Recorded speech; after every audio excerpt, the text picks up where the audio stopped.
Well, a former Houston Rockets player is speaking out tonight after his arrest in Fort Bend County. Thank you so much for joining us tonight. I'm Daniela Guzman. Keith Garvin is off. Patrick Beverly was arrested at his home early this morning. He's charged with assault, family violence involving a household member. KPRC2 News reporter Corley Peel joining us now live about why Beverly's attorney says his arrest is a big misunderstanding. Daniela, Patrick Beverly's attorney sent us a statement saying that he was defending his little sister at the time of that incident. Beverly is also cautioning the public about these allegations. Hours after bonding out of jail, Patrick Beverly posted on X saying, "Please don't believe everything you see on the internet. Hope all is well. Love." Fort Bend County deputies showed up to the former Rockets player's home before 4 a.m. Deputies say a situation transpired between family members, leading to a family violence incident. He was arrested and later made his $40,000 bond. Details about the crime are not clear. Beverly's attorney released a statement saying in part, he cares deeply about his little sister, a young lady, a minor, given that when he unexpectedly found her alone in the home with an 18-year-old man in the middle of the night, he was understandably concerned as any brother would be about his sister. However, we don't believe what followed happened the way it's been described, and we look forward to the opportunity to address that in court. And Beverly's attorney adds that he does not have a criminal record. This is an ongoing investigation, and we will keep you updated. Yeah, Pat Bev, despite his reputation of being a fierce competitor, maybe even a little bit of an antagonizer on the court, you can't hold him accountable. If this be true, you can't hold him accountable for going off if he sees a 18-year-old man, because I know a lot of people are going to debate this and say, oh man, age gap, whatever, so on and so forth. It's probably just her boyfriend. They might have met when he was a minor. Listen, rules are rules, and you need to start abiding by the rules. If it's an 18-year-old man, especially in the crib in the middle of the night, if it was somebody that wasn't 18 and they was a minor, you still got to catch these hands because you shouldn't even be in the crib in the first place.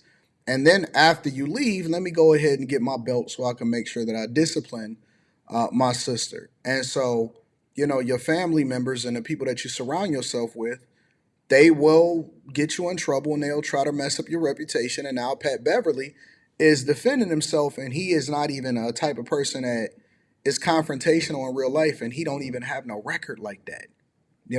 I got so many questions. I want to know, what really happened and what they said, what they arrested Pat Bev for, because I'm assuming they saying that, Pat Bev probably got into a physical confrontation with the young 18-year-old, or, the guy that was in the crib while she snuck him in, and then it went left. And so he probably got arrested for assault or initiating some form of assault or something like that, which is one of the reasons why he had a $40,000 bond, but he was obviously able to bail out, so that wasn't a problem. I think that the court of public opinion is probably going to be in Pat Bev's favor. I think that the bigger conversation is, why is an 18-year-old guy, man, sneaking in the crib of a 15-year-old girl? Now, there's going to be some people and some men that say, well, she know what she was doing and so on and so forth. Absolutely. But it doesn't absolve you from being a grown man over a minor's crib late at night, let alone being over a minor's crib, even if you're a minor yourself. So, I'm not going with the narratives that I can already predict that I would see or I would hear in these conversations, whether it be in my comments or in somebody else's comments that continue to report on this story. If I'm with Pat Bev, based off of what's being presented, no matter what happened, if somebody is in a crib with a minor, then they gonna have to suffer the consequences of whatever comes along with that. And it's messed up because, now the culture is and society is slanted in the favor of the person that is not even the victim.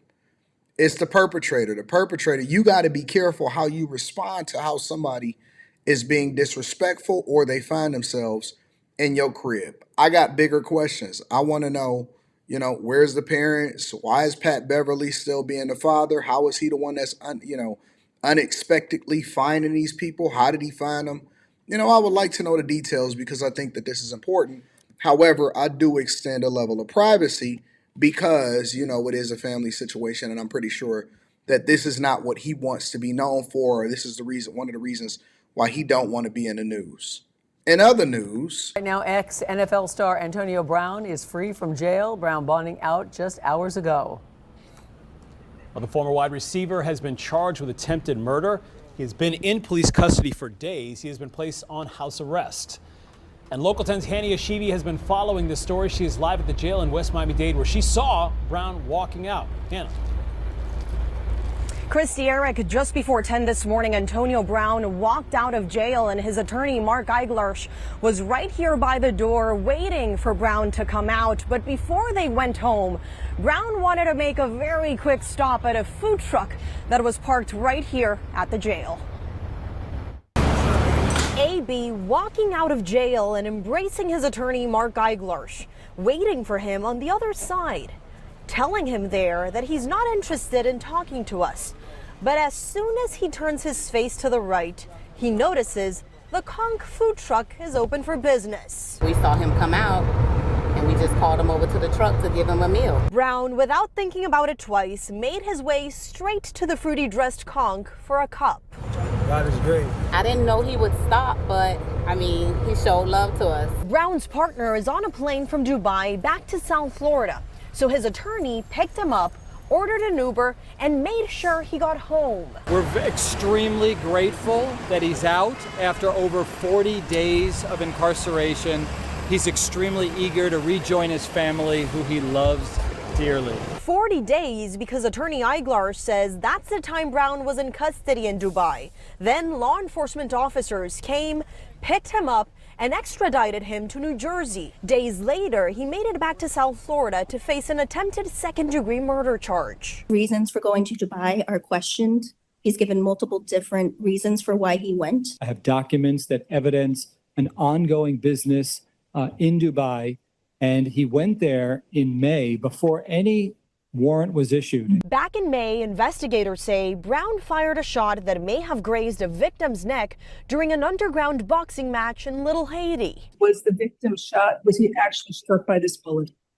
I don't believe so, Judge. This case is clearly overcharged as an attempted second-degree murder. Even the judge said, at worst, we're talking about aggravated assault.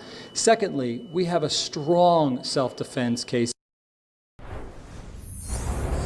Now, Brown's bond was set at $25,000. Right now, he is wearing an ankle monitor, level 3, which in simple terms basically means that he can roam around freely outside of his house, but the courtroom will be tracking his movements. Yesterday, that judge telling him in his first court appearance that he can't have any type of contact with the victim. Yeah, this does also sounds like an overcharged case. However, we all know Antonio Brown to be a head case. If you was following him on Instagram and social media, you know that he was flaunting the whole idea. He was saying without saying that he was having a good time in Dubai. I'm guessing that he didn't know that he was going to be extradited back here to the United States of America and be spending 40 days in jail. He never, and this is the biggest thing. Why even put yourself in a situation going to an underground boxing match or whatever you got, you had going on? Now that junk is continuing to be a nuisance on your entire life.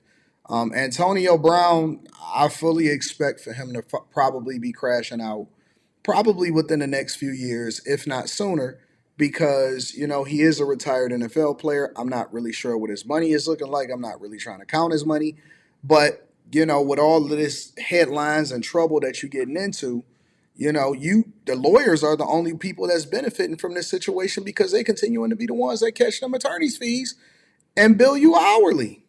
It's not worth it. Let me know what you guys think in the comments. Make sure you tap into the Patreon. Link is in the description. Teach Henley, 40% off your first order, 20% off for life. I love you. I appreciate you. I'll holler at you guys later. Peace.